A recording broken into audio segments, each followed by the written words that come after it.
नमस्कार साथियों, स्वागत है आप सभी का आपके अपने इस यूट्यूब चैनल में। आज से हम गणित का प्रैक्टिस सेट देखेंगे। यदि आप छत्तीसगढ़ की किसी भी प्रतियोगी परीक्षा की तैयारी कर रहे हैं तो आपके लिए वीडियो बहुत ही महत्वपूर्ण होने वाला है, क्योंकि सभी भर्ती परीक्षाओं में गणित के प्रश्न आते हैं, आप सभी को पता होगा।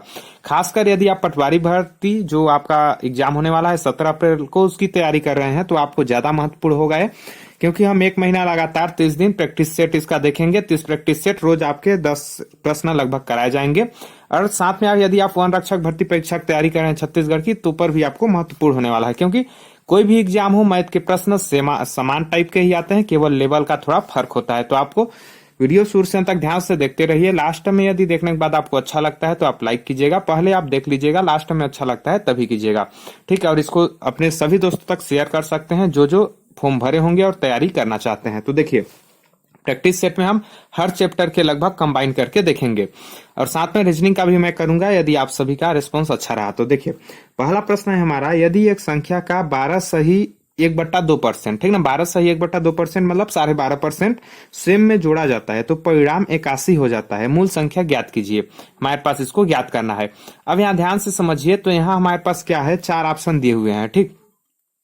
तो इसको हम कैसे ज्ञात करेंगे? बोला है एक संख्या का 12.5%। अब आपको जानना पड़ेगा 12.5% मतलब क्या हुआ, ठीक ना। 12.5% का मतलब हुआ, इसको 12 दूना 24 से 25/2% लिख सकते हैं। अब इसको हम यदि फ्रैक्शन वैल्यू में चेंज करें 25/2 को, तो क्या होगा, 25/2 गुणा 100, ठीक ना। किसी भी परसेंट को यदि हम नॉर्मल भिन्न के रूप में चेंज करते हैं तो बट्टे में 100 लिखते हैं, ठीक। यदि हम इस प्रकार से इसको चेंज करें तो ये हो जाएगा 25 से कम 25, 25 चक्को 100, और 4 दूना 8, तो क्या हो जाएगा, 1/8 हो जाएगा। इस प्रकार से 1/8 आपका हो गया है। अब देखिए, फ्रैक्शन वैल्यू कितना निकला, 1/8। इसका मतलब है कि यदि ये कोई मूल संख्या है, ठीक ना, 8 क्या है, 8 कोई मूल संख्या है और एक इसमें जोड़ा जाता है, ठीक ना। 8 कोई मूल संख्या है, एक इसमें जोड़ा जाता है तो परिणाम कितना होता है, 21 निकलता है। मतलब 1 + 8 = 21 बोला गया है, ठीक ना। मतलब 9 = 21, ठीक ना। इसका मतलब हुआ 8 1 9, 9 = 21 है। पूछा है कि मूल संख्या क्या होगा। मूल संख्या क्या है आपका, 8। मूल संख्या कितना है, 8। तो 8 का मान कितना होगा, जब 9 का मान 21 होगा तो 1 का मान कितना होगा, 1 का मान होगा 21/9। 1 का मान 21/9 मतलब 9 9 81। 1 का मान कितना होगा, 9 होगा। तो 8 की वैल्यू कितनी होगी, 8 की वैल्यू होगी 9 गुणा 8। तो 9 गुणा 8 मतलब 72, क्या 9 8 72। 1 की वैल्यू कितनी होगी, मतलब 1 का मान कितना होगा, 72। तो देखिए, यहाँ ऑप्शन नंबर बी में दिया हुआ है आपका, ऑप्शन नंबर बी इसमें सही आंसर हो जाएगा। इस प्रकार से देखिए, यहाँ दिया हुआ है, ये आपका करेक्ट और सही आंसर हो जाएगा। इस प्रकार से आप हल कर सकते हैं। इस प्रकार के प्रश्न को आसानी से बिना समय गंवाए आप हल कर सकते हैं। थोड़ा सा दिमाग लगाने की जरूरत है।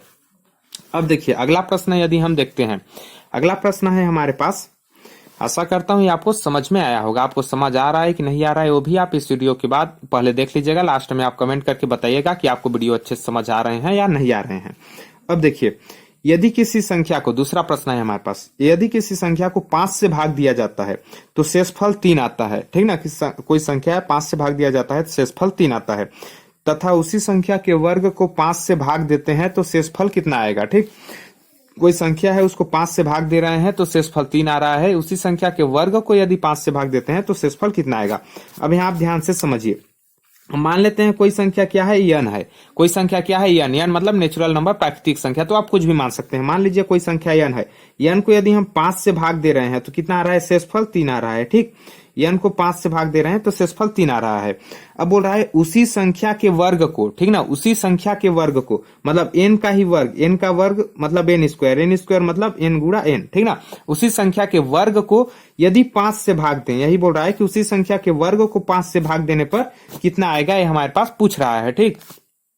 अब देखिए कितना आएगा, तो n को भाग देने पर 3 आ रहा है, तो n के वर्ग को, मतलब n को 2 बार गुणा करने पर जो आएगा उसको भाग देने पर कितना आएगा।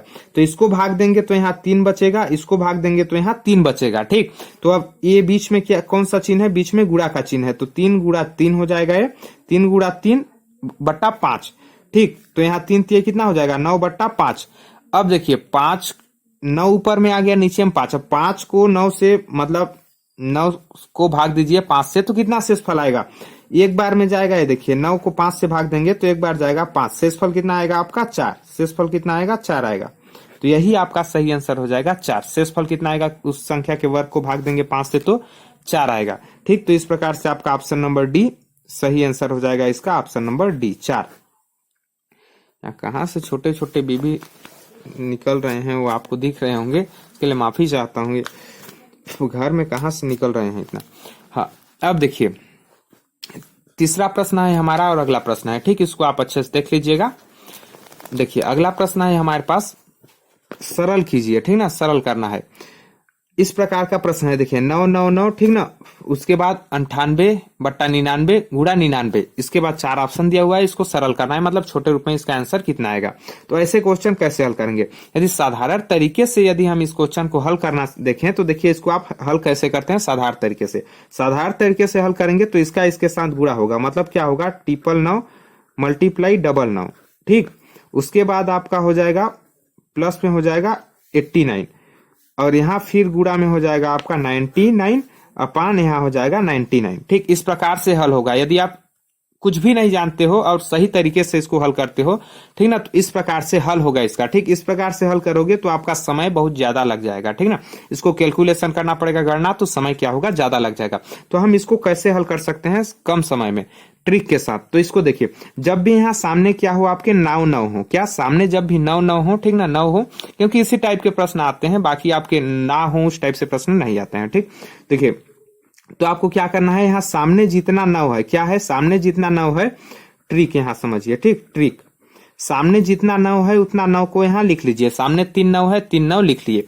अब नीचे में जितना 9 है, क्या नीचे में जितना 9 है, नीचे में कितना 9 है 2 9 है, ठीक ना, नीचे में जितना 9 है उतना 0 लगा दीजिए, ठीक ना, नीचे में कितना 9 है 2 9 है तो 2 0 लगा दीजिए। अब देखिए कि हर व अंश का अंतर कितना है, हर व अंश का अंतर मतलब बोले तो हर में कितना है 99 है, तो 99 और 98 को घटाएंगे तो कितना आएगा, तो 1 आएगा। 99 में 98 घटाएंगे तो 1 आएगा, तो अंतर कितना है 1 का, तो उसी 1 को इसमें आप घटा दीजिए। अब जो आएगा वही आपका आंसर हो जाएगा। बस यही ट्रिक आप याद रख लीजिए, जब भी 9 9 हो तो आपको सामने जो 9 हो उसको लिख लेना है, उसके बाद नीचे जो 9 जितना 9 हो उतना 0 का उपयोग करना है, 0 लिख लेना है। उसके बाद आपको हर में से अंश को घटा देना है, क्या हर में से अंश को घटा देना है, जैसे 99 में 98 घटाए तो कितना है हमारे पास 1 आया निकल के। अब इसको घटा दीजिए, देखिए 10 में 1 गया आपका 9 हो गया, ठीक, और यहाँ आपका 9 का 9 हो जाएगा, यहाँ 8 हो जाएगा, यहाँ 9 यहाँ 9, इस प्रकार से आपका 99,899 आंसर हो जाएगा। सही है, देख लीजिए कौन से ऑप्शन में दिया हुआ है, ऑप्शन नंबर बी में दिया हुआ है 99,899, ये आपका सही और करेक्ट आंसर हो जाएगा इसका, ठीक। इस प्रकार से आप हल कर सकते हैं। अब देखिए अगला प्रश्न है हमारे पास और चौथा प्रश्न है। चौथा प्रश्न हमारे पास क्या बोल रहा है कि 7 मैचों में, ठीक ना, 7 मैचों में एक बल्लेबाज द्वारा बनाए गए औसत रन 53 है। 7 मैचों में एक बल्लेबाज द्वारा बनाए गए औसत रन कितने हैं 53 है। अन्य 9 मैचों में औसत 33 है, अन्य 9 मैचों में औसत 33 है और 7 मैचों में औसत 53 है। 16 मैचों में बल्लेबाज द्वारा बनाए गए रन का औसत कितना होगा, ठीक। पहले 7 मैच में कितना है 53 है और 9 मैच में कितना है 33 है, तो 16 मैच का औसत कितना होगा ये पूछा गया है हमारे पास। अब यहाँ ध्यान से समझिए हम कैसे कर सकते हैं। देखिए 7 मैच का औसत कितना है, 7 मैच का औसत है 53 और 9 मैच का औसत कितना है, मैच का औसत कितना है 33। अब यहाँ आप ध्यान से समझिए, जब भी ऐसे आपके प्रश्न आए औसत से तो आप क्या करना है, जो सबसे छोटा औसत हो, क्या जो सबसे छोटा औसत है हो उसको लिख लीजिए। छोटा औसत कितना है आपका 33, ठीक ना, 33 को लिख लीजिए। अब इसमें जोड़ना क्या है ध्यान से समझिए, ठीक। 33 में आपका 33 तो होगा इसका, ठीक, बाकी ये कितना एक्स्ट्रा है आपका 33 से 53 कितना ज्यादा है, जो अन्य दिया है वो 33 से कितना ज्यादा है, तो 33 से ज्यादा है 20, कितना ज्यादा है 20। अब जितना ज्यादा है उतना मैच, ये 7 मैच खेले हैं, ठीक ना, तो उतना को 7 से गुणा कर दीजिए, ठीक ना, जितना ज्यादा है उतने को 7 से गुणा कर दीजिए, तो कितना आएगा 20 सत्ते आपका हो जाएगा 140, 140 आया, ठीक ना। अब जितना आया मतलब 7 मैच वाला औसत ज्यादा है, तो ये क्या है 33 से 20 ज्यादा रन बनाया है इसने, ठीक है। तो 20 ज्यादा रन एक मैच में बनाया है, तो 7 मैच में कितने ज्यादा रन बनाएगा, तो 7 मैच में आपका 20 का गुणा 7 से कर देंगे, 140 रन ज्यादा बनाएगा। अब 140 को यहाँ लिख दीजिए, ठीक। उसके बाद ये 16 मैच का निकाल रहे हैं, ठीक ना, 16 मैच का निकालने के लिए तो इसको भाग दे दीजिए 16 से, जिसको मतलब जितने का निकालना है उससे भाग दे दीजिए, क्योंकि 16 मैचों का औसत निकालना है। बस अब आप इसको हल कर लीजिए, जो आएगा देखिए 140 को 16 से यदि हम भाग देंगे तो कितना आएगा, 4 से काट देते हैं, 4 चक को 16, 4 तिया 12, 4 पंचे 20, कितना आएगा आपका 35/4। अब यदि हम 35/4 को भी छोटे छोटे इसको भी यदि हम तोड़ें तो कितना आएगा, देखिए 4 8 चक्को 32 हो जाएगा, उसके बाद आपका बचेगा 3 तो 7 चक्को 28 हो जाएगा, और बचेगा 2 तो 4 पंचे 20 हो जाएगा। इस प्रकार 8.75 होगा। इसको आप अपने से काट सकते हैं जैसे आप काटना जानते हैं। देखिए ये हो गया आपका 33 प्लस 8.75, ठीक। 33 प्लस 8.75, इसको हम जोड़ेंगे 33 8 41 होता है, 41.75 ये हो जाएगा आपका करेक्ट आंसर और सही आंसर। ये देखिए आपका दिया हुआ है यहाँ ऑप्शन नंबर ए में 41.75, जो कि आपका सही आंसर हो जाएगा। इस प्रकार से आप समझ सकते हैं और हल कर सकते हैं ऐसे प्रश्नों को। तो औसत के प्रश्न को यदि आप साधारण तरीके से इसको हल कर, ऐसे में क्या है, इस तरीके से आप हल करोगे तो आपका समय कम लगेगा, और साधारण तरीके से भी इसको आप हल कर सकते हो, उसको भी मैं आपको बता दूंगा। यदि आप जानना चाहते हैं तो इसको कैसे करना पड़ेगा, 53 गुणा 7 करना पड़ेगा पहले, 53 गुणा 7, तब इसका योग निकलेगा, प्लस यहाँ करना पड़ेगा आपका 9 मैच में 33 रन बनाया है तो 33 गुणा 9 करना पड़ेगा। जैसे इन दोनों को करके हम जोड़ेंगे तो टोटल इसने 16 मैच में कितने रन मारा है, ठीक ना, कितना रन बनाया है वो निकल कर आ जाएगा। जितना भी यहाँ आएगा उसको बट्टा 16 कर देंगे तो आपका जो अभी मैं लाया 41.75 यही आपका आंसर आ जाएगा। लेकिन ऐसे में आपको गुणा करना पड़ेगा जो कि आपको ज्यादा समय लगेगा, ठीक ना, और यदि आपका कैलकुलेशन अच्छा नहीं है तो आप गलत भी कर सकते हो इससे। तो इसलिए आपको इस तरीके से यदि आप हल करोगे तो आपको फायदेमंद होगा। चलिए अगला प्रश्न देखते हैं। यहां देखिए आपका 5वां प्रश्न है।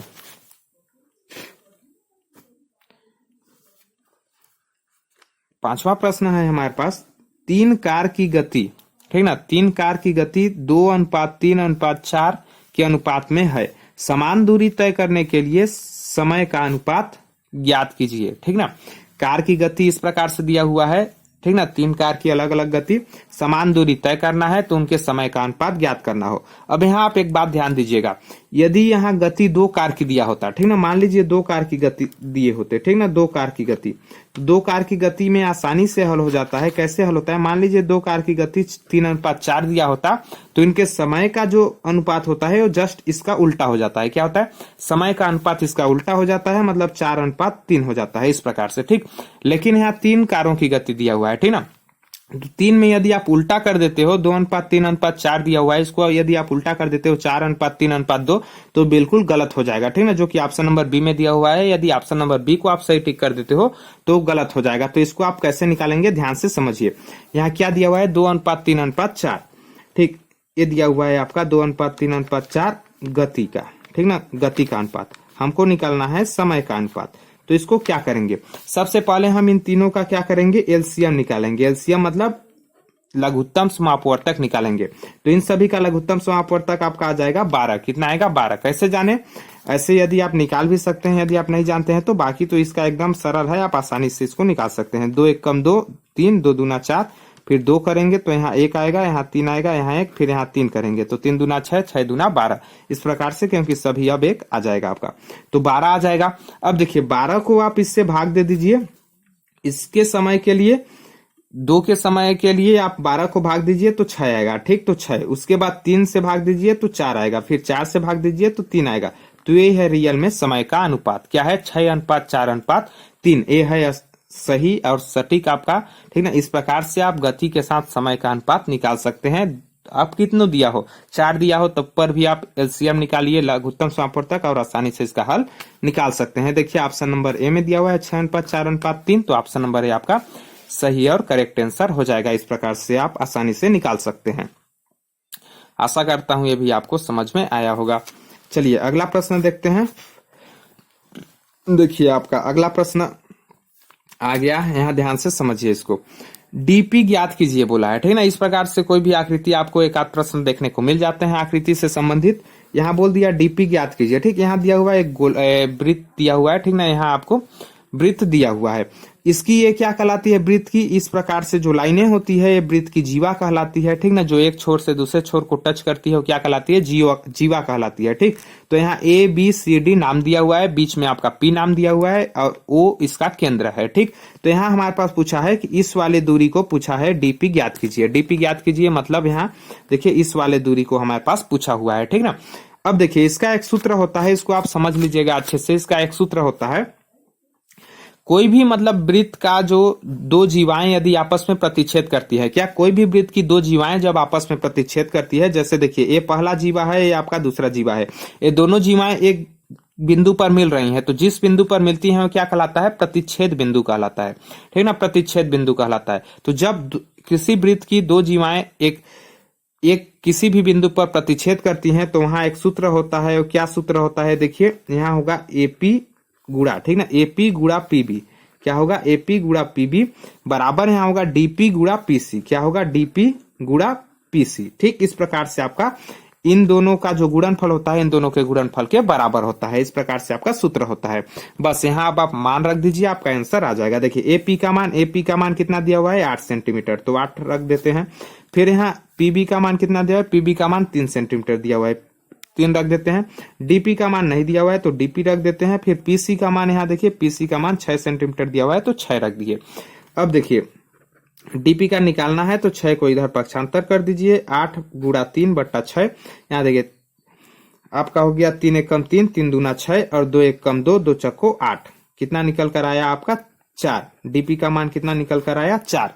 तो 4 आपका इस प्रकार से आंसर हो गया। आसानी से हम आंसर ले लाए। ये देखिए 4 आपका ऑप्शन नंबर बी जो दिया हुआ है ये आपका सही और करेक्ट आंसर हो जाएगा 4।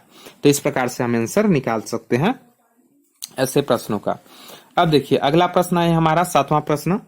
लस ज्ञात कीजिए। लस मतलब लघुत्तम समापवर्तक ज्ञात कीजिए। लघुत्तम समापवर्तक ज्ञात करना तो आपने पहले पढ़ा होगा, लेकिन यहाँ हम अलग टाइप से देखिए, इस प्रकार का लघुत्तम आपने नहीं देखा होगा। ठीक, यदि आप तैयारी कर रहे हैं फिर तो देखे होंगे, लेकिन इसमें आप बहुत चीज गलत भी करेंगे। कैसे गलत करेंगे वो आप देखिए और खुद समझिए। देखिए यदि 4 की घात 12, 4 की घात 18, 4 की घात 36, 4 की घात 24, इसका यदि मैं आपको लस ज्ञात करने बोलूं तो कई लोग 4 की घात 72 को टिक लगा देंगे। क्यों लगाएंगे? क्योंकि वो 12, 18, 36 व 24 का एलसीएम निकालेंगे लघुत्तम समापवर्तक और वो निकल कर आएगा आपका 72 और उसी को टिक लगा देंगे। तो ऐसे आपको बिल्कुल गलती नहीं करना है। ऐसा आपको तब करना पड़ेगा जब यहाँ जो ये आपका दिया हुआ हो, ठीक ना, जो बेस दिया हुआ है, बेस अंक दिया हुआ हो, आधार अंक वो समान न हो। जैसे देखिए यहाँ 4, 4, 4 सभी में कौन सा अंक है? 4 अंक है। तो उसका घात, तो उसका यदि कोई भी अंक समान हो, ठीक ना, और उसमें आपको एलसीएम ज्ञात करने के बोले लघुत्तम समापवर्तक, तो उसका सबसे बड़ा घात जो होता है वही होता है लघुत्तम समापवर्तक। क्या होता है? जो सबसे बड़ा घात होता है वही होता है लघुत्तम समापवर्तक। तो इसमें देखिए 12, 18, 36 व 24 में सबसे बड़ा घात कौन है? सबसे बड़ा घात है आपका 4 की घात 36। तो यही हो जाएगा आपका लस मतलब लघुत्तम समापवर्तक 4 की घात 36 हो जाएगा। और यदि मस पूछे, ठीक ना, महत्तम समापवर्तक पूछे तो जो सबसे छोटा घात होता है वो होता है महत्तम समापवर्तक। तो सबसे छोटा घात यहाँ 4 की घात 12 है। देखिए तो 4 की घात 12 हो जाएगा आपका महत्तम समापवर्तक। ठीक, तो लघुत्तम समापवर्तक जो सबसे बड़ा घात हो 4 की घात 36, जो सबसे छोटा घात हो वो हो जाएगा महत्तम समापवर्तक 4 की घात 12। तो इसका लघुत्तम समापवर्तक ज्ञात कीजिए में क्या हो जाएगा? 4 की घात 36। ऑप्शन नंबर सी आपका सही और करेक्ट आंसर हो जाएगा इसका। इस प्रकार से हम हल कर सकते हैं। अब देखिए अगला प्रश्न देखते हैं हम, और 8वां प्रश्न। यहां हमारे पास बोला गया है, पता नहीं कहां से आज इतने बीबी आ रहे हैं। देखिए यदि 3 को 1 मुफ्त मिलता है, यह प्रतिशत छूट, यह कितना प्रतिशत छूट है? ठीक ना, यदि 3 को 1 मुफ्त मिलता है कितना प्रतिशत छूट है? छूट का डिस्काउंट जिसको आप बोलते हो उसी का प्रश्न है। ध्यान से समझिए क्या बोल रहा है। कोई 3 प्रोडक्ट है, क्या है? कोई 3 प्रोडक्ट है, उसमें 1 मुफ्त मिलता है। मतलब कोई दुकान वाला बोलता है कि हमारे पास 4 प्रोडक्ट है, 1, 2, 3, 4, ये 4 प्रोडक्ट है। ठीक, यदि आप इन तीनों प्रोडक्ट को लेते हो, ठीक, यदि आप इन तीनों प्रोडक्ट को लेते हो तो चौथा प्रोडक्ट जो है, चौथा वस्तु आपको छूट में मिलेगा। मतलब उसका कोई चार्ज नहीं लगेगा, ठीक ना, वो आपको फ्री में मिलेगा। ठीक, तो इसमें देखिए, इसमें आपका जो है अंकित मूल्य क्या हुआ? अंकित मूल्य मतलब मार्क प्राइस, ठीक ना, अंकित क्या हुआ आपका? 4 हुआ। और विक्रय मूल्य क्या हुआ? ठीक ना, बिक्री कितने का हुआ? 3 का। मतलब यदि 4 वस्तु में से आप 3 वस्तु भी खरीद लेते हो तो आपको चारों मिल जाएगी। तो अपने को निकालना है छूट परसेंट। क्या निकालना है? छूट परसेंट। तो छूट परसेंट क्या होता है आपका? छूट परसेंट होता है नीचे में अंकित मूल्य मतलब 4, जितनी वस्तु है टोटल उतना, और छूट कितने का मिल रहा है? 1 का। 4 में 1 का छूट मिल रहा है, क्योंकि 4 वस्तु ले रहे हो तो 3 वस्तु का दाम दे रहे हो, 1 वस्तु का छूट मिल रहा है, तो 1 वस्तु का छूट मिल रहा है। 4 में कितने का छूट मिल रहा है? 1 का छूट मिल रहा है। ठीक ना, और परसेंट है तो गुणा में 100, परसेंट है तो गुणा में 100, ठीक, परसेंट निकालना है तो ये कितना हो जाएगा, इसको आप निकाल लीजिए। 4 एकम 4, 4 दूना 8, 4 पंचे 20, मतलब 25 छक्को 100 होता है। बस आराम से 25% निकल कर आ गया। इस प्रकार से आप जैसे भी इसको कैलकुलेट करना चाहें करके 25% आसानी से निकाल सकते हैं, वो आपका आंसर हो जाएगा। तो 25% ऑप्शन नंबर डी आपका सही आंसर हो जाएगा। इस प्रकार से आप आसानी से हल कर सकते हैं। आपको समझ आया होगा। छूट प्रतिशत जो होता है वो होता है छूट बट्टा में अंकित मूल्य गुणा 100। अंकित मूल्य मतलब जो उसका मूल्य होता है, ठीक है ना, दुकान वाला जो मूल्य बताता है और उसमें जो भी छूट देता है वो छूट आपका ऊपर में होगा। जैसे 4 प्रोडक्ट है, 4 प्रोडक्ट में से 3 प्रोडक्ट का रेट आप दे रहे हो, एक प्रोडक्ट आपको फ्री में मिल रहा है, तो एक प्रोडक्ट छूट में मिल रहा है तो एक ऊपर में हो जाएगा। टोटल जितना प्रोडक्ट है वो 4 नीचे हो जाएगा, गुणा में 100 हो जाएगा। इस प्रकार से आप आसानी से हल कर सकते हो और समझ सकते हो। अब देखिए अगला प्रश्न हमारे पास है। अगला प्रश्न है 44 गुणा 96 के गुणनखंडों की कुल संख्या ज्ञात कीजिए। ठीक है, इसके गुणनखंडों की कुल संख्या ज्ञात कीजिए। अब ऐसे सवाल आप कैसे बनाओगे, ध्यान से समझिए। ठीक, जब भी आपके पास कोई भी संख्या दे दे, उसके गुणनखंडों की कुल संख्या पूछे तो कैसे बनाओगे।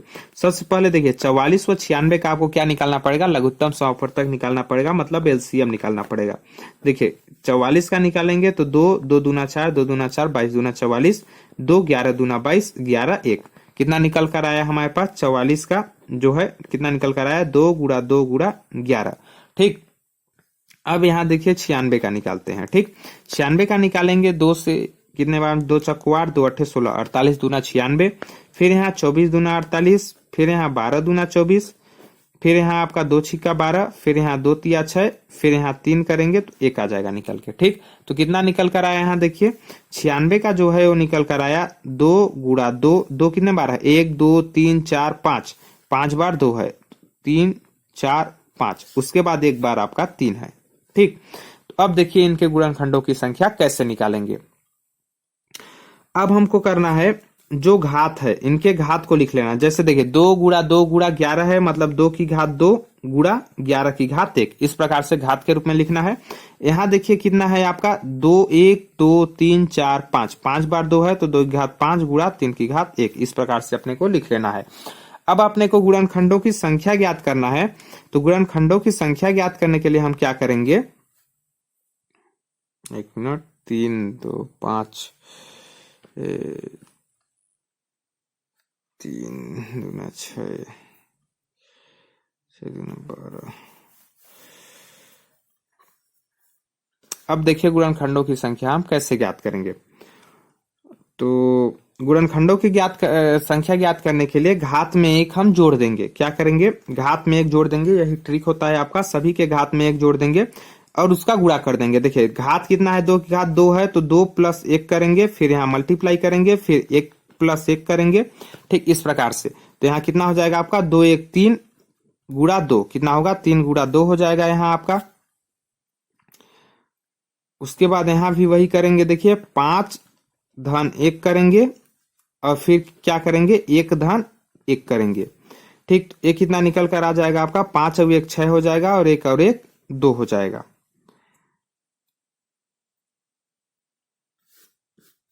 तो ये कितना हो जाएगा 6 दूना 12।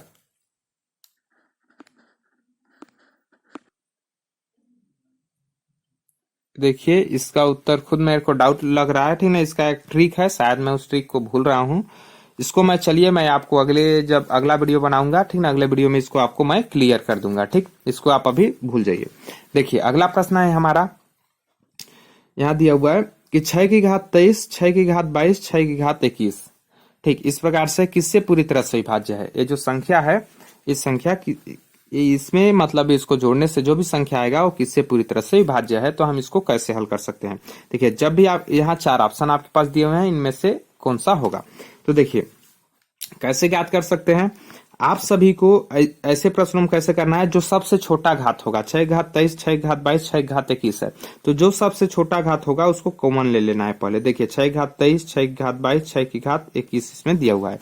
अब यहाँ देखिए कैसे करेंगे, जो सबसे छोटा घात है उसको हमको उभयनिष्ठ ले लेना है। देखिए 6 की घात 21 को ले लिए, इसमें उभयनिष्ठ मतलब कॉमन ले लिए, तो यहाँ कितना बचा 6 की घात, यहाँ 3 बचा, 3 नहीं बचा 2 बचा, ठीक ना, 6 की घात 2 बचा, तब तो 21 और 2 23 होगा। फिर यहाँ कितना बचा 6 की घात 1 बचा, तब तो 21 और 1 22 होगा।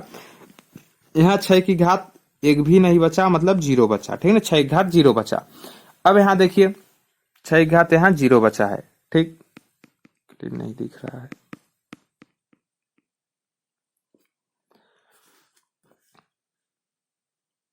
अब यहाँ देखिए 6 की घात 0 है। अब इन सभी को आप हल कर दीजिए, उसके बाद जो आएगा उसी संख्या से पूरी तरह से विभाज्य होगा। देखिए 6 की घात 2 है, मतलब 6 छंग 36 हो जाएगा। 6 की घात 1 है, मतलब 6 कम 6 हो जाएगा। 6 की घात 0 है, मतलब 6 जुरम, मतलब 6 की घात 0 का मतलब होता है 1, आप सभी ने पढ़ा होगा। 1 घात 0 का मतलब 1 होता है। ठीक, इस प्रकार से घात का सूत्र होता है। 6 की घात 0 का मतलब 1 होगा। 6 की घात 1 का मतलब 6 होगा। 6 की घात 2 का मतलब 6 छंग 36 होगा। अब इसको जोड़ेंगे तो कितना आएगा, 36 6 42 और 42 और 1 43, कितना आएगा 43। तो ये जो संख्या है आपकी वो 43 से पूरी तरह से विभाजित होगी। तो इस प्रकार से कोई भी संख्या पूछे किससे पूरी तरह से विभाजित होगी तो आप आसानी से निकाल सकते हैं। यहाँ दिया हुआ है ऑप्शन नंबर सी में 43, यहाँ देख लीजिए, यही ऑप्शन नंबर सी आपका सही और करेक्ट आंसर हो जाएगा।